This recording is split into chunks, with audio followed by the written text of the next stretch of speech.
Assalamualaikum warahmatullahi wabarakatuh. Hari ini kembali di podcast sahur. Ini mungkin akhir-akhir dari puasa Ramadan di tahun ini. Benar, walaupun ada yang mendahului dari biasanya ya Teh ya. Riyo dhisik saweneng aku. Ono riyo dhisik. Semoga hari ini itu kita terjaga dari berbagai bencana yang sedang melanda. Benar. Iki koyo-koyo lek tak delok-delok. Iya. Hari ini pembicaraan kita koyo-koyo iki anu sanan. Donya iki wis tuwa. Iya, sumur piro lho Teh, 200 juta ya tahun. Mulai dinosaurus biyen nganti saiki. Maksudnya iku wis koyo banyak gejala-gejala alam ngono lho. Lalu biasanya gejala-gejala itu ya diperiksa sih, khawatir kok dinemen. Iki ngene lho, kamu kerasa sih wingi. Iya. Sing ana gempa wingi kerasa. Iya, kerasa aku. Lah iku sampe 6,5 skala Richter. Wow. Iku liter. Aku kan yo karo. Skala aku karo skala-skala ngono iku. Iku Dek Tuban. Aku iki tak rasa-rasano ge RT 9. Iya. Iki kan kudu jaga-jaga. Maksudnya kurang aku. Ya enggak kaya wong cara wong ngene lho. Piye? Sedia payung sebelum hujan. Repot itu wong saiki udane mbek angin iki jas udan ayo iso ono sih. Napa nek sedia payung, sedia jas udan, ngono lho. Iki peribahasa. Peribahasamu yo sing maksudnya ngene lho, lebih baik menjaga daripada mengobati. Butuh ansip maneh berarti. Enggak ora jaga pos kamling. Lan kumane sing lara butuh apa-apa kan ya tetep ana kudune sing jaga ya an. Kowe nerang. Ngene. Kan maksudnya ngono. Kan durung terjadi lah. Dhewe iki siap-siap ngono lho. Baris. Lho, ora baris iki. Butuh siap-siap. Biasa kan aku hansip iku ya kan butuh baris. Ngene lho. Kene kan gak ono sih anak-anakmu dadi relawan iku lho. Relawan. Ngantuk awakmu. Iya sih. Dadi ansip iki meskipun aku ansip kene kan ya padha mbare relawan sih. Lho, enggak tak iki lho ono contone amu niru Mas Yuska Harimurti lho. Iki beliau luar biasa Gus Durian peduli pasca gempa Mbawean. Ya sing wingi sing krasa orek wingi lho. Iya. Niki relawan iki. Oh, tak kira bojoku ngamuk di orek yo. Oreke padha, masalah gempae barang ya padha. Enggak, engko belajar.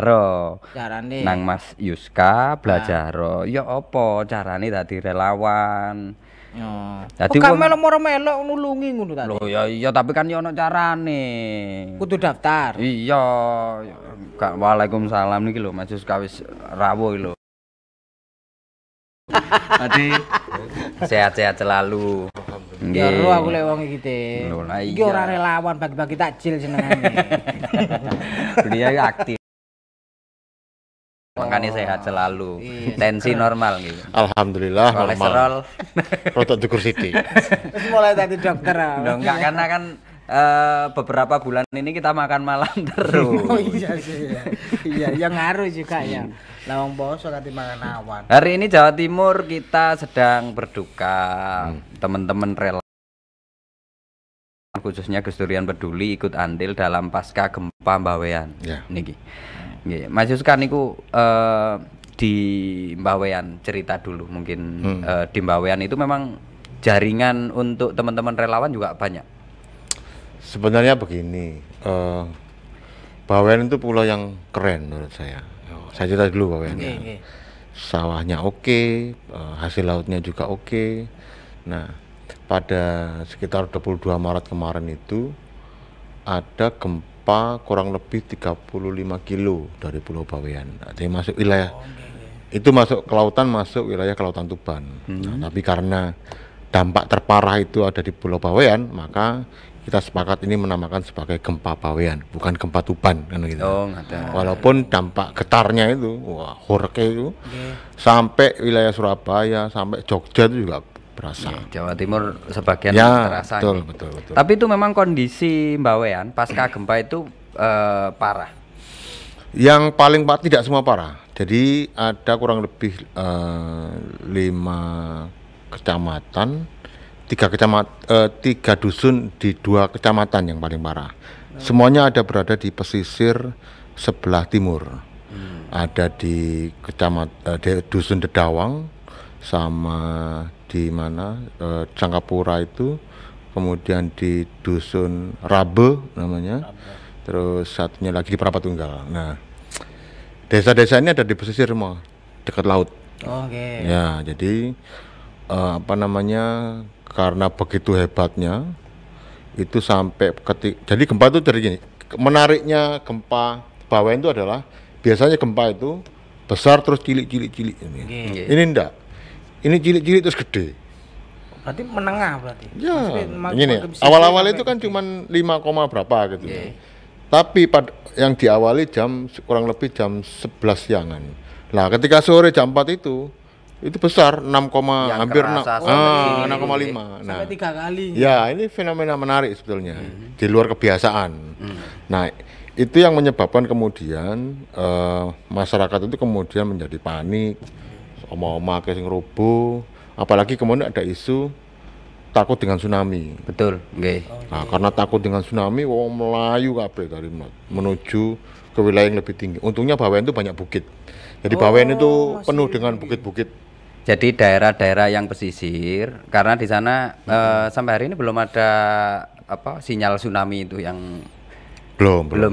Jadi warga takut, jadi warga naik ke bukit semua. Itu karena isu ada tsunami. Padahal belum ada toh. Jadi gini, kadang-kadang kita itu kan yang menyebabkan orang takut dengan gempa itu sebenarnya gempa itu tidak pernah membunuh loh.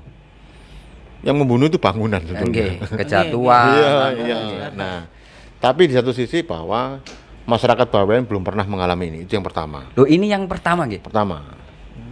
Ya, jadi belum pernah mengalami ini, kemudian mereka jadi dan kurangnya pendidikan tentang kebencanaan. Ya mungkin karena ada bencana dipikir wis aman, nggak penting toh belajar ngono-ngono itu. Nah, tiba-tiba mereka mengalami ini. Artinya banyak faktor yang kemudian membuat kondisi menjadi semakin parah, kan begitu toh.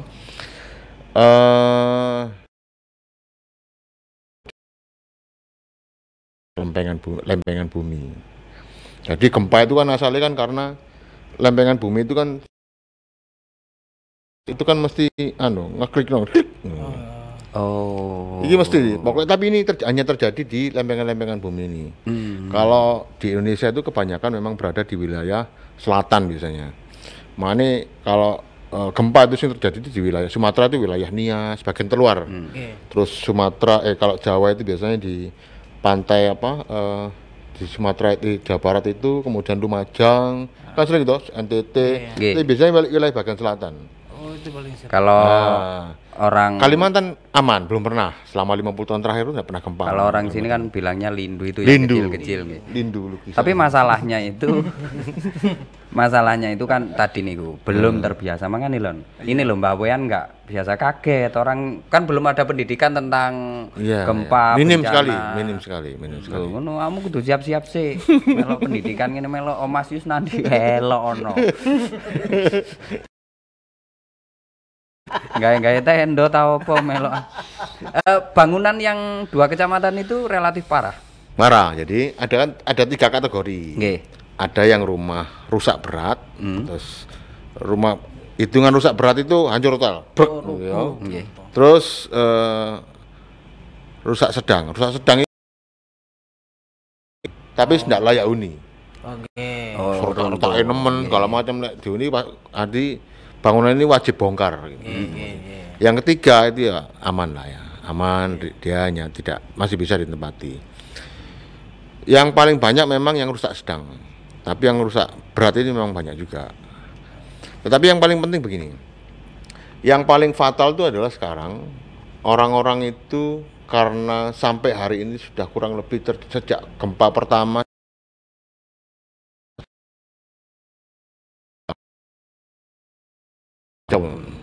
jadi mulai tingkatan kecil gitu ya, sampai 3, 4, berapa gitu yang paling gede itu terus bergetar.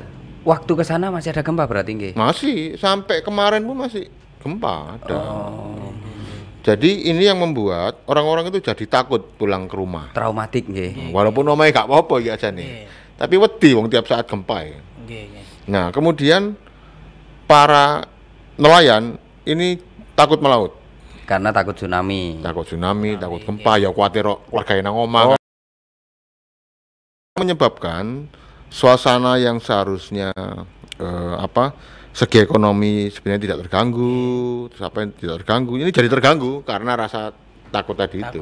Traumatik mana ini? Memang kita sangat menyadari ya kenapa orang kemudian jadi takut dengan gempa. Karena dia mengalami gempa yang besar. Nah, jadi setiap ono gempa cilik-cilik keplayon kabeh kan begitu. Kuatir terus gede niku wau, karena kan yang awal kecil besar. Terus melayu ya. Nah, itu yang membuat kondisi semakin bertambah parah karena orang-orang itu suka wani mulai ngomong, mereka berkumpul dengan tenda-tenda seadanya. Dengan kondisi alas. Jadi mereka tinggal di tenda-tenda itu. Dalam satu tenda itu bisa ditempati 5 sampai 6 keluarga. Komunal mereka kesehatan pasti akan terganggu. Kedua dengan rentan dengan konflik. Betul. Konflik itu ya mbungku karena lapar nggih kadang. Iya, kadang-kadang ya royokan to. Umpamane ono satu keluarga anake mek loro ngene. Terus satu keluarga anake 6. Jatahe mangan bareng-bareng. Engko ndelok ngene. Jatahe akeh anake 6 aku kok mek loro. Gitu loh. Itu akan menimbulkan emosi, secara emosi itu akan mengganggu stabilitas. Karena secara psikis di lapangan mungkin lebih sulit nggih niku tadi karena banyak kepala, banyak pemikiran. Akhirnya kan tim itu harus terbagi beberapa untuk menyadarkan mereka dari trauma. Normalnya dari kondisi darurat itu mestinya cuma seminggu lah ya. Setelah seminggu harapannya mereka sudah bisa kembali ke rumah masing-masing. Maka sekarang itu kita lagi mendorong ini agar mereka bisa punya hunian sementara per keluarga. Itu sedang kita dorong dan sedang kita lakukan. Ya sambil menunggu rumahnya, yang rumahnya ambruk bisa kembali ke rumahnya. Minimal begitu. Nah, situasinya ini memang kompleks, artinya bahwa kalau dikatakan para pengungsi ini sebagai korban yang mengalami kerusakan, ya tidak semua juga begitu. Walaupun memang ada korban-korban seperti itu. Tetapi mereka juga perlu perhatian agar mereka, karena kalau kita dibalik, ketika saya tanya kapan bisa kembali ke rumah, mereka bertanya kembali, kapan gempa ini mandek? Itu pasti. Enggak. Siapa yang bisa jawab? Iya toh. Artinya itu yang perlu terus didekati. Gini, sebenarnya masyarakat cuma menunggu satu kata dari pemerintah itu, di mana pemerintah menyatakan kondisinya sudah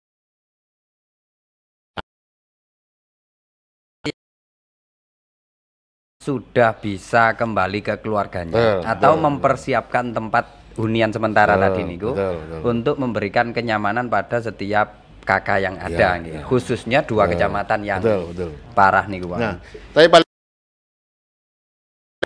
pelajaran berharga yang paling penting yang bisa diterima oleh warga Bawean itu adalah mereka pertama menghadapi fakta bahwa mereka tinggal di atas lempengan bumi yang setiap saat bisa akhirnya mereka gempa, harus sadar begitu. Nah, ini menuntut harus ada perubahan mendasar tentang hidup mereka sehari-hari. Pertama, mereka harus menyadari betul bahwa mereka tinggal di atas lempengan bumi yang setiap saat bisa terjadi gempa. Kedua, mereka mesti punya pengetahuan bagaimana ketika gempa itu tiba-tiba terjadi. Teman-teman yang mungkin mengelola sekolah ma'arif segala macam supaya pendidikan merespon bencana itu juga diajarkan di sekolah-sekolah mulai kecil. Terus kemudian pada kultur cara membangun rumah, cara membangun rumah dengan standar tahan gempa. Kayak di Jepang gitu. Nah, Jepang itu kan luar biasa. Jepang itu kan sering sekali mengalami gempa. Tetapi kalau kita melihat kemarin di Taiwan terakhir ya, bahkan lebih besar, 7,7. Kita lihat videonya itu masyarakat tidak panik. Karena memang daerah gempa, daerah bencana. Sudah dilatih. Mereka sering mengadakan gladi resik, rekonstruksi, latihan gempa loh. Nah, itu kan mereka sering itu mulai sekolah dasar sampai tingkat dewasa. Kemudian secara bangunan juga tidak roboh total semua hancur gitu tidak. Nah, artinya bahwa pendidikan mereka menyadari betul bahwa mereka itu hidup dengan potensi gempa yang bisa terjadi sewaktu-waktu. Mereka menyesuaikan diri. Nah, itu sama seperti masyarakat di Tengger namanya. Orang Tengger sudah tahu bahwa Semeru Bromo pasti meledos.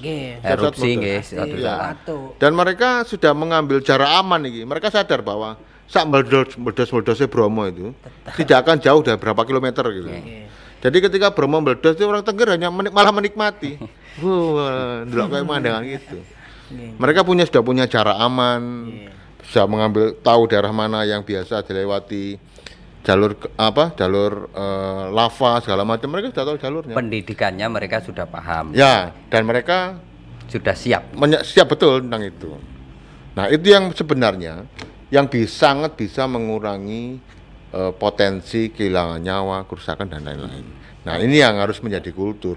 Jadi tentu orang-orang yang hidup di daerah-daerah yang aman dari gempa dengan daerah-daerah yang rawan dengan gempa harus ada perbedaan yang sangat mendasar. Terutama cara membangun rumah, penyikapan, terus sistem warningnya itu juga mesti punya. Karena gitu bisa jadi itu akan datang tiba-tiba. Ya, betul. Nah, saat bangunan mereka sudah standarnya ikut standar bencana, standar gempa, jadi kan kadang-kadang kan begini, itu sebuah bencana itu dikatakan sebagai sebuah bencana, itu kalau ada korban yang meninggal. Iya toh? Kalau tidak ada korban meninggal, mana gini, ada gempa di hutan Sumatera, itu kan gak ada uang ya. Nah, ngono kan gempa besar, apakah juga ada bencana? Nggak ada, nggak langsung mati. Pada bencananya sama gitu. Nah, tapi karena di beberapa daerah di Pulau Jawa khususnya itu karena ada yang meninggal, maka disebut bencana, kan begitu. Nah, artinya bahwa yang namanya bencana itu kadang memang tidak bisa kita hindari. Tapi bagaimana caranya kita bisa hidup bersama dengan keadaan geografis seperti itu. Jadi itu persiapannya, kalau mengantisipasi. Ya. Kalau mereka mungkin kan bangunan-bangunan yang rusak, di sini akhlaknya itu yang sulit, membangun bangunan-bangunan monumental tentang adab dan tata kerama itu loh. Adab dan adab. Iya. Jadi artinya begini, kita persiapan apapun yang terjadi itu sebenarnya kan kalau sudah begini kan sudah terprediksi karena memang daerah lempengan dan lain-lain itu tadi. Jadi bagaimana persiapannya secara psikis, secara pendidikan, secara alam mereka sudah siap dengan itu. Makanya kene persiapan iku mau, iku jenenge sedia payung sebelum hujan. Sudah. Ora payung ya. Tapi memang Gus Durian akan sangat aktif mulai tahun-tahun kemarin juga kemana-mana sangat aktif. Kebetulan saat ini ada 2 itu di mana saja? Pertama Bawean ini, yang kedua itu ini banjir Demak Kudus. Oh, yang di itu kan makam juga kena Sunan Kalijogo. Nah, itu sampai sekarang kan masih belum selesai itu juga. Itu viral di mana-mana itu yang Sunan Kalijogo. Ya. Dari sana teman-teman Gus Durian Pati, Gus Durian Kudus itu aktif membantu. Nah, kalau di Bawean kan tidak bisa sendiri. Jadi kita berkolaborasi terutama dengan teman-teman PCNU Bawean. Kita berposko di PCNU Bawean, kemudian ada juga teman-teman dari Karina. Karina ini lembaga milik Keuskupan Katolik. Oh, nggih. Jadi kita ngantor sana satu situ karena Gus Durian ini kemana-mana bisa diterima nih. Betul. Tapi terutama kan memang gini, saya sangat respect sekali dengan semangat belajar dan kesulitan teman-teman PCNU Bawean, karena mereka sangat komplit sekali.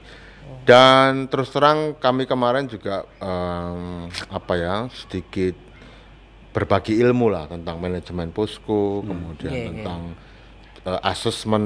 Kan asesmen itu penting karena kadang-kadang ketika bantuan datang itu kan semua dibagi pokoknya roto. Nah, itu yang itu sebenarnya apik namanya kurang benar, kurang pas. Maka perlu asesmen agar kita tahu mana warga yang bisa yang menjadi prioritas. Ojo wong gak butuh terpal, pokoknya terpal. Berarti memberikan tepat guna nggih. Iya. Sesuai kebutuhan yang mereka. Jadi asesmen itu kan sangat penting. Jadi pertama dengan asesmen itu kita bisa mendata daerah mana yang terdampak. Itu. Terus kemudian bisa menghitung seberapa besar kerusakan terjadi. Okay. Yang ketiga, kemudian kita jadi tahu kebutuhan yang paling prioritas dari warga itu apa. Jadi pas wayahe wong butuh turu aja mbok dhisiki mangan kan gitu. Sama seperti itu. Wayahe wong butuh kesehatan iki buru-buru mbokane jeding gitu. Jeding kok sih, sepenting sehat dulu gitu lah. Jadi asesmen itu yang paling menentukan bagaimana kita membuat perencanaan-perencanaan untuk segera melakukan tindakan. Nah, ini tepat guna. Tentunya itu koordinasi ya dengan seluruh lini mulai pemerintahan sama badan-badan yang sosial. Kalau sampai saat ini memang kalau untuk dari pemerintah kita masih belum optimal juga. Jadi terutama teman-teman NU sangat kuat konsolidasi untuk urusan Bawean ini. Dari PBNU juga turun, kemudian dari mulai para kiai-kiainya itu juga mulai aktif membantu seperti itu. Yang paling juga membuat sulit bantuan datang untuk Bawean itu kan karena dia ada di kepulauan. Padahal bantuan itu kan mesti lewat laut, mesti nyebrang laut. Jadi barang ini mesti antri di kapal itu. Jalur ke bawah itu ada 3 sebenarnya. Pertama, kalau kapal membawa barang, dia ini lewat Paciran, Lamongan. Kalau hanya penumpang, dia lewat Pelabuhan Gresik. Satunya lewat pesawat terbang. Di sana ada bandara. Di Bawean ada bandara. Ada bandara. Nah, lewat 3 ini. Nah, karena akses membawa barang itu hanya lewat Paciran, sedang kapal ini tidak tiap hari juga lewat. Ya mesti antri, numpuk gitu. Jadi kita akhirnya ngomong ke masyarakat Bawean bahwa ketika terjadi bencana yang paling bisa menolong pertama kali itu adalah warga. Benar. Bukan orang lain, bukan orang yang di Surabaya, bukan. Berarti yang saling bergotong royong itu harusnya warga yang diberi edukasi untuk kalau ada bencana. Betul. Memang yang lebih dekat dulu yang. Iya, harus begitu. Jadi saya pikir itu tidak hanya untuk Bawean, bagi semua saja itu seharusnya seperti itu. Tetapi untuk warga yang berada di kepulauan itu menjadi prioritas. Karena akses bantuan ini kan tidak sama seperti mamanya di Sidoarjo gitu ya. Wah, itu berarti sama dengan yang di Semeru waktu jalur terputus. Malang dan lain-lain itu sebagian bantuan karena sulitnya koordinasi waktu itu nggak koordinasi numpuk di satu tempat, sedangkan tempat yang lain sangat membutuhkan. Itu karena memang manajemen poskonya yang mungkin kurang baik ya. Karena begitu banyak kita tidak bisa. Banyak kejadian bencana. Jadi gini, Indonesia ini kan negara paling banyak gunung berapinya. Masih aktif. Terus kemudian wilayah lautnya juga sangat luas. Tsunami itu bisa setiap saat mengancam, terutama khususnya di wilayah Indonesia bagian selatan itu mulai Pacitan sampai Banyuwangi itu kan daerah yang memang rawan gempa seperti itu. Maka terus belum kebakaran hutan, belum lagi banjir bandang. Indonesia cukup punya potensi semua bencana. Nah, seharusnya kita harus mulai sadar untuk bisa memberikan pendidikan tentang masalah kebencanaan. Istilahnya mitigasi bencana. Mitigasi bencana itu yang paling baik itu adalah bukan pada saat kejadian. Yang paling adalah sebelum kejadian. Kan gitu. Wah, kita sibuk ngomong bantuan segala macam tapi pas pada saat bencana terjadi. Ini kejadian. Tapi biasanya ngoten nggih, pas selesai bencana sudah tidak ada penanganan khusus untuk persiapan terjadinya bencana susulan atau yang lain. Makanya nggih niku memang harus terintegrasi sebenarnya nggih. Perlu banyak belajar dari beberapa bencana. Betul. Bencana itu kan selalu ada hikmahnya. Dengan begitu itu kita jadi tahu seberapa besar sih bahaya yang sedang mengancam kita. Jadi contohnya kayak Sidoarjo, Lapindo, kita tidak tahu itu tanah itu mereka sudah turun permukaan itu berapa meter itu kita tidak tahu. Betul. Lawang kan lapisannya kan metu terus sih. Ini tanah ya kan lumpurnya metu terus. Kok gak anjlok ini ya. Gitu. Kita juga tidak tahu itu sampai kan bisa bertahan. Atau daerah-daerah di daerah pesisir yang kemudian rusak hutan bagonya, mangrove-nya kemudian rusak, penahannya jadi berkurang. Nah itu juga potensi bencana juga. Pengundulan hutan itu itu kan mengundang banjir bandang. Banjir bandang itu kan dari gunung turun sambil bawa. Kemarin beberapa kali kan di Pasuruan juga terjadi banjir bandang, erosi yang dari Bromo ke bawah yang tiap tahun mungkin belum pernah terjadi. Tapi nah itu sama seperti kejadian di Batu apa dari banjir bandang Batu itu kan yang karena bukit-bukit itu kan hutan-hutan bukit di sana itu kan banyak berubah fungsi buat wisata dari dan hutan lain-lain, itu menjadi wisata, ya tadi kebun anggrek kebun bunga hias loh. Akhirnya pohon-pohon penahan air ini tidak ada. Sing asale ikut gede-gede jati segala diganti mawar, ganti nggak bisa akar tunjangnya nggak ada. Jadi ketika wis tiba-tiba hujan deras, banyunya di atas gak ono sing nahan, ya jatuhlah ke bawah. Mulai pun sama seperti itu. Niatnya memang mengembangkan ekonomi melalui itu, tapi dampak lainnya adalah merusak lingkungan juga yang akhirnya mengakibatkan bencana. Jadi intinya kadang-kadang bencana itu terjadi karena kesalahan hidup kita dalam memperlakukan alam. Berarti harus ada perlakuan khusus atau penelitian khusus pada daerah-daerah untuk itu tadi sedia payung sebelum hujan tadi itu. Ya itu pelajaran untuk gejala sebelum ada bencana atau tidak itu masuk dalam kurikulum pelajaran harusnya. Ya kan persiapan toh sikap belajar Mas Kobongan toh. Iso bencana mlebu kurikulum. Tapi masyarakat tekno pramuka. Masyarakat kita itu kan kadang-kadang nganggap bencana itu takdir. Wah, ini coba. Laknatullah. Jadi nggak bisa persiapan. Padahal seharusnya bisa dicegah. Benar. Ya itu sama yang terjadi di Jepang, Taiwan, mereka jauh lebih siap bagaimana cara penanganannya. Minimal sudah punya pendidikan tentang itu, karena mereka sadar. Yang perlu kita sadari bahwa mungkin pada awal-awalnya mereka juga mengalami itu dengan korban banyak. Benar. Tapi karena terus mereka mau belajar untuk itu gitu. Sing soro iki lak wis mengalami parah, manu gak mau belajar. Ketika ono gempa maneh korban itu tambah akeh.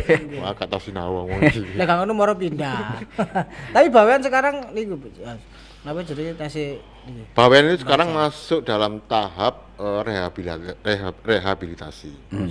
Jadi bagaimana caranya orang-orang itu bisa kembali ke rumah. Terus yang kedua bagaimana caranya orang-orang yang sementara rumahnya belum berdiri, itu mereka punya hunian sementara sambil menunggu rumahnya jadi. Kan biasanya walaupun janji pemerintah itu kan rusak berat itu diganti uang 60 juta kalau nggak salah. Terus sedang itu berapa, tapi saya pikir itu nggak bakalan cukup. Terus yang tahap ketiga itu adalah masalah kesehatan. Ya ini sambil terus masalah yang lain adalah masalah trauma tadi. Traumatik. Itu yang paling itu saatnya yang terjadi pada Bawean. Tapi ngeten, Gus Durian itu kan Gus Durian peduli itu kemana-mana. Programnya banyak. Seandainya nih Indonesia sudah nggak ada gempa sama sekali, nggak ada bencana sama sekali, ini ku nganggur nih. Lah lalape tadi hansip no.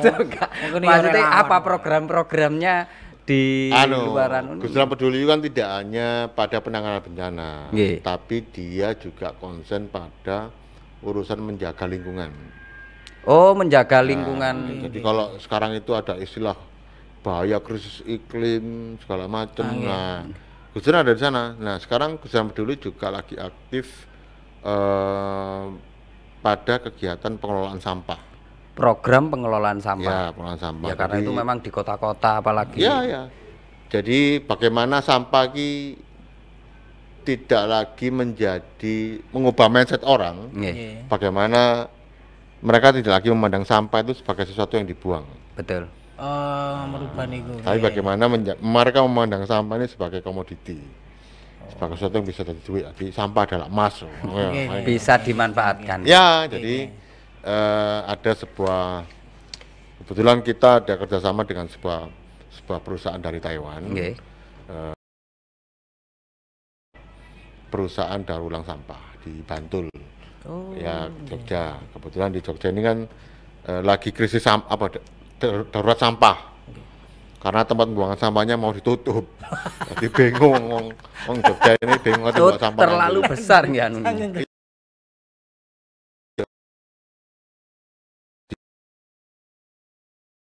Satu semacam ya menawarkan sebuah solusi. Nah, itu Kalau kemudian solusi itu kemudian ada yang kebetulan ada salah satu pengurus Gus Durian Peduli namanya Mas Wahyudi itu, dia juga seorang lurah Panggung-Harjo, lurah desa Panggung-Harjo, Bantul, Yogyakarta, Sleman apa Jogja. Nah, dia itu sebagai lurah berhasil mengelola sampahnya sampai menjadi aset desa yang sangat besar. Dan ada nilai keuntungannya. Miliatan. Sampai mereka punya restoran, punya apa, itu dari hasil mengelola sampah secara mandiri. Pulang hasil memakai itu loh, pemakaian masyarakat maksudnya sampah itulah. Itu kan podo mbek sampah masyarakat, itu didaur ulang sak wong-wong. Jadi memang permasalahan besar, apalagi khususnya gini. Daerah-daerah yang bertempat berkumpulnya orang, kayak misalnya pondok pesantren yang sifatnya di situ sampah setiap hari sudah terhitung sekian kuintal atau sekian ton dan tidak bisa dimanfaatkan jadi apapun. Ini bisa jadi pelajaran untuk karena memang rata-rata perusahaan pesantren yang besar atau perusahaan bahkan itu kan harus berpikir tentang pemanfaatan ini. Ya tentunya kan untuk masalah sampah ini kan juga harus didukung oleh sistem negara. Bagaimana negara itu bisa berpihak pada lingkungan, terutama masalah sampah.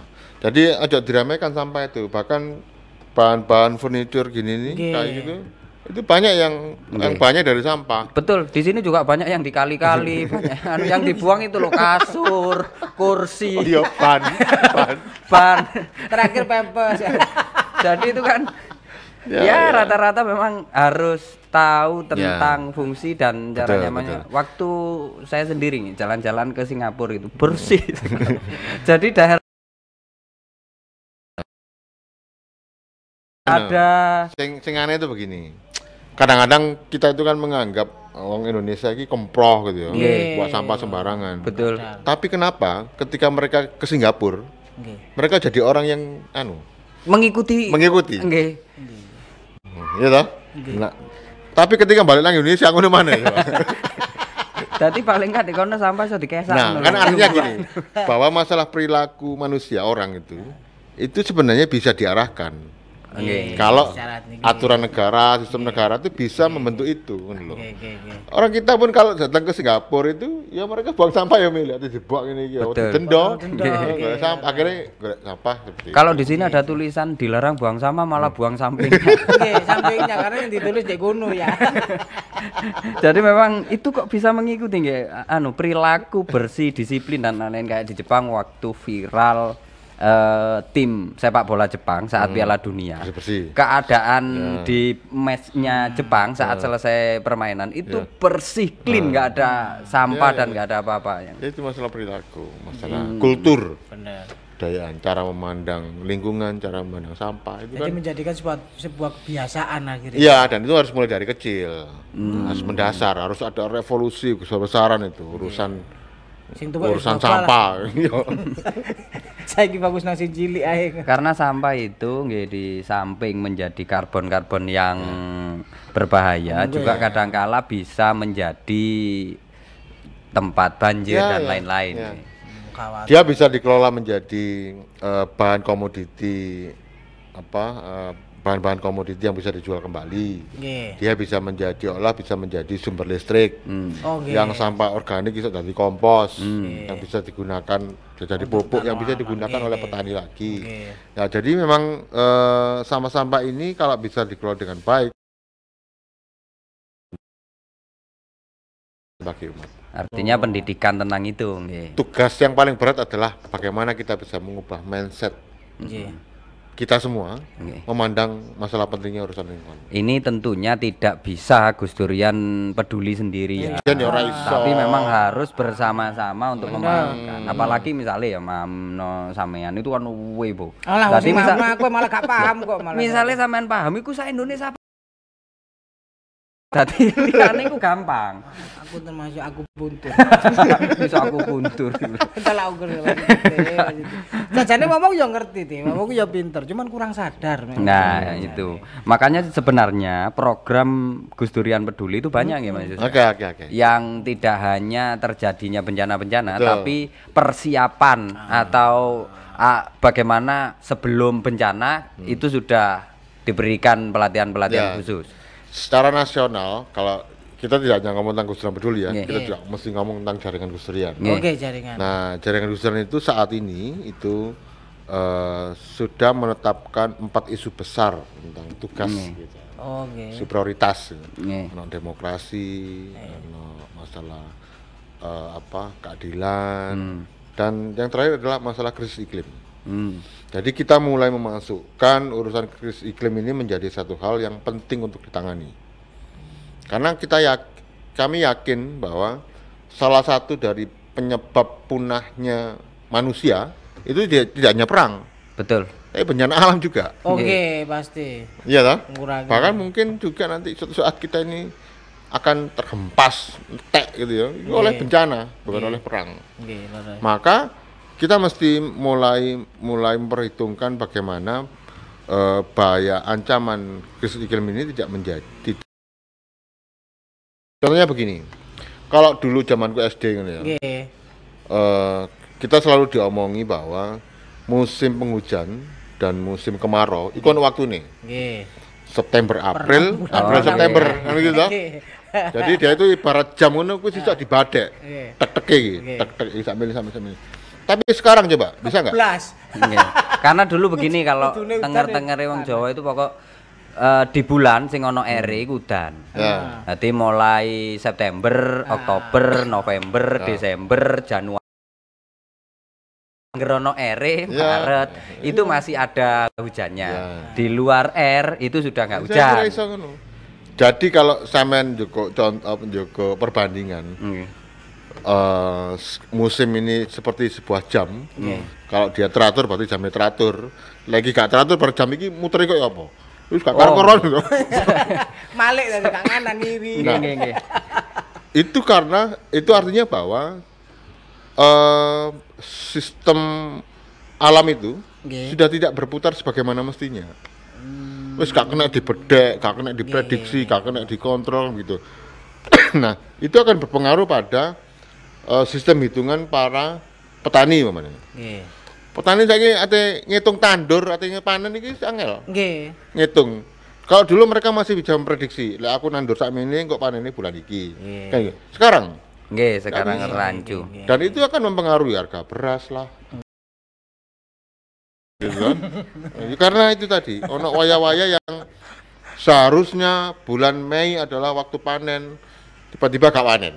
Oh nggih, tiba-tiba hujan, Karena tiba-tiba faktor hujan, cuaca dan lain-lain. tiba-tiba Nah, hujan kan nggak betul. selesai sampai ke bulan berapa, tiba-tiba nggak hujan sampai ke bulan berapa itu iklim. Nah, artinya ketika alam ini sudah tidak bisa kita prediksi, bahwa kita harus bersiap-siap iki menghadapi iki pola alam iki apa maneh gitu. Apa jajan beneran manganmu tuh? Wah, wis tuwa ya alamnya. Jadi memang aturan-aturan dan program-program itu bagaimana mempersiapkan memang perubahan iklim ini kita harus sambut dengan beberapa ilmu yang sudah kita siapkan. Ilmu dan tindakan. Nggih. Dan menyadarkan masyarakat bahwasannya nggih itu tadi sampah, pola hidup dan lain-lain itu harus memang teratur dan disiplin untuk menjaga alam. Karena kita kan bagaimanapun kan gini, untuk menjaga alam itu kan suatu saat tanah itu kan habis kayak di daerah Pujon, daerah Bromo dan lain-lain itu sudah penuh dengan rumah, penuh dengan bangunan. Sementara kebutuhannya salah satunya adalah pohon penyerap air untuk kebutuhan air. Sekarang juga sumber tidak hanya di desa mana, di seluruh desa, hampir seluruh desa itu berkurang. Itu kan juga gejala yang perlu diantisipasi. Bagaimana kalau sudah tidak ada air lagi? Itu kalau di Arab karena memang sudah terbiasa nggak ada air, mereka sudah persiapan mengambil sekarang yang mengambil dari kutub es itu untuk dibuat air yang bisa dikonsumsi karena memang mereka sudah persiapan. Saya tuh melihatnya begini bahwa lek jare wong Jawa atau ilmu dulu kan bahwa kita ini kan punya 5 unsur alam. Nggih. kayu, api, udara, apa mana? Tanah kayak gitu ya. Nah, dulu barang-barang ini gratis kabeh. Awalnya tanah, orang berburu tanah. Tapi saiki tanah wis mulai wani bacokan perkara. Gitu. Terus kemudian air. Dulu air itu gratis, Pak. Saiki ini ngombe galonan kabeh, Pak. Sekarang beli semua. Iya toh? Udara. Kita kemarin kena Covid. Untuk bernafas saja orang akhirnya butuh oksigen. Bayangkan kalau itu bisa saja terjadi kalau kemudian kualitas udara kita ini semakin turun. Bisa beli udara setiap hari. Akhirnya orang tuku oksigen. Oksigen bisa tabung loh. Beli udara. Iya. Itu kan sama seperti dulu mungkin PDAM itu yakin bahwa air akan bersih terus. Sehingga perusahaan ini jenengi perusahaan daerah air minum. Saya wong Surabaya mosok ono sing wani ngombe air minum PDAM. Ono sing. Seharusnya sudah jadi perusahaan daerah air mandi. Enggak ada minumnya gitu. Iya, Karena enggak berani minum. Bukan minum mandi. Terus kayu sudah lama menjadi barang komoditi. Jadi seolah-olah semua unsur alam ini sudah menjadi bahan jual beli. Enggak gratis lagi. Enggak gratis, nggih. Padahal untuk transaksi ini orang wani mati, wani tarung, wani bacokan. Bukan tingkat kemanfaatannya ya. Iya. Ya karena memang suatu saat apapun itu beli akhirnya. Karena memang kita tidak bisa menjaganya. Sebenarnya kalau kita bisa menjaga tetap gratis. Dan kalau sudah beli begitu, orang itu tidak akan lagi terjadi perang hanya karena minyak. Karena air juga bisa. Nggih, kalau di desa-desa yang di pertanian itu perang gara-gara air sudah setiap pasca tidak hujan. Air irigasi biasanya. Nggih, itu irigasi untuk sawah itu tukaran belani sembarang. Gara-gara kalengan ya. Salah satu kekayaan utama bangsa Indonesia itu kan adalah sumber daya alamnya ini. Nah, itu yang menjadi Indonesia ini selalu dilirik oleh bangsa lain. Kalau kemudian suatu hari nanti entah gitu ya, negara-negara di luar, negara-negara sing soge-soge itu tentaranya kuat itu, tiba-tiba negara mereka itu kekurangan air. Tapi ndelok nang Indonesia itu wah kayak banyu. Wah, iki. Kira-kira mereka nyerang Indonesia enggak? Nggih pasti secara otomatis. Karena butuh air. Karena memang kebutuhan. Akhirnya barang kebutuhan itu. Itu sok punah gitu. Jadi perang itu perkara benci-bencian enggak, tapi karena royokan sumber daya alam. Ya memang daerah-daerah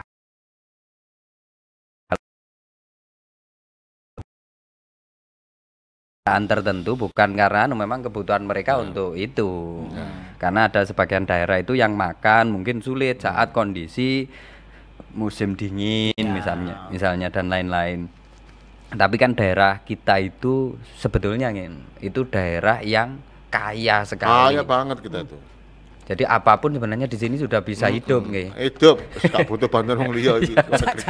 Meneng tok urip wong mriki ini. Kalau kadang-kadang negara lain itu takut diembargo. Nggih. Indonesia seharusnya kalau mengembargo diri sendiri itu bisa urip, Pak. Nggih. Jumlah manusianya oke. Nggih. Wis dodolan opo ae pasti nuku akeh gitu. Ya pasti payu. Ratusan juta wis didol Indonesia dhewe lho. Gak usah diekspor gitu ya. Terus sumber daya alamnya hanya untuk orang Indonesia dhewe. Hidup kita itu. Gak butuh Amerika, Jepang. aman. Bila perlu yang Indonesia dipager.